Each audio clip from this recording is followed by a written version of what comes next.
magaalada Dhuusamareeb ee xarunta dowlad goboleedka Soomaaliyeed ee Galmudug oo muddo 3 maalmood uu tababar ku saabsan ka hortagga askaraynta carruurta yaryarka oo la socday saraakiisha qaybahooda kala duwan ciidamada dowlad goboleedka Galmudug oo goobjoog ahay wasiirka wasaaradda amniga dowlad goboleedka Galmudug Saadaq Sheekh Yuusuf Sheekh Ibrahim iyo khubaro ka socotay wasaaradda gaashaandhigga xukuumadda federaalka ee Soomaaliya ayaa lagu soo gabangabeeyay magaalada Dhuusamareeb inta uu soconaya tababarka loo qabanaya saraakiisha oo ku saabsanaa ka hortagga askaraynta carruurta ayay ku barteen saraakiishu casharro ku aadan sida ay tahay in looga hortago haddii ay dhacdo in carruur la askareeyo iyo siyaabaha looga hortagi karo. ugu horreyntii goobtani waxaa ka hadlay Daahir Cali oo kamid ah khubarada ka socotay wasaaradda gaashaandhigga dowladda federaalka ee Soomaaliya maalmihii ugu dambeeyay ku sugnaa deegaanada Galmudug tababarkan siinayay saraakiisha hogaamisa ciidamada Galmudug waxaana uu sheegay inay muhiim tahay in si weyn ay saraakiishu uga foojignaadaan in carruur la askareeyo isagoo sheegay in waajib adag uu ka saaran yahay saraakiishu inay si weyn u ilaaliyaan shuruucda dalka oo ah in carruur la askarayn agaasimayaasha ila socda wasaaradda ka socda gaashaandhigga waan islaamaya salaan kadib mudane wasiir tababarkan waa maalintii u dambeysay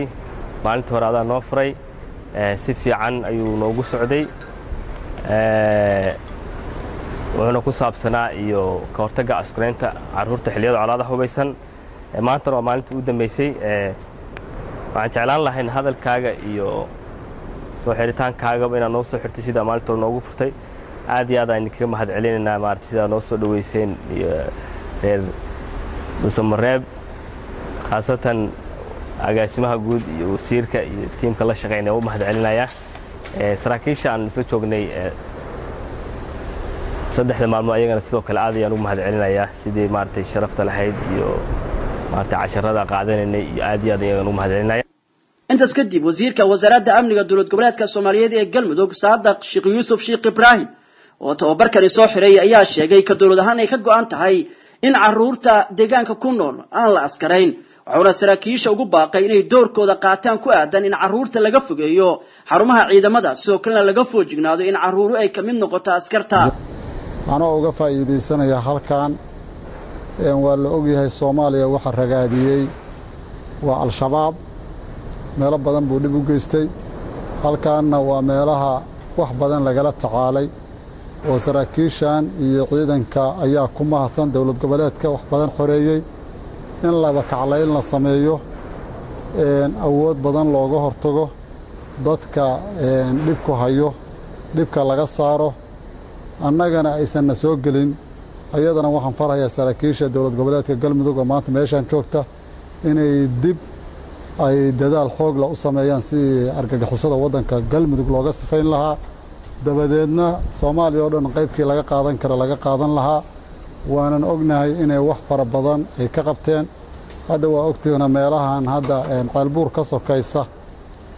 amni darra marar badan ka dhacda sababta looga shaqeyn waayana waa argagixisada daraadeed marka inaanu argagixisada marka hore ka xoreyno dabadeedna dadka Soomaaliyeed ee isdilahayo dhibka isku geysanayana aanu kala badbaadino ayadana saasaan dhihi lahaa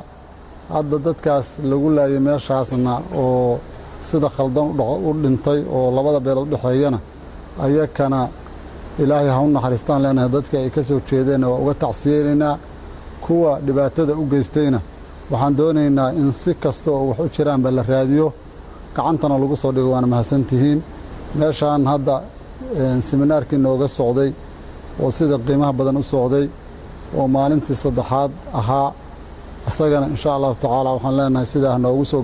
gabagabo noogu xurmo saraakiisha ka kala socday qaybaha kala duwan ciidamada dowlad goboleedka Soomaaliyeed ee Galmudug maalmihii uu tababarku u soconayay iyana goobta ka ballan qaadeen inay si weyn u ilaalinayaan shuruucda dalka aysan dhici doonin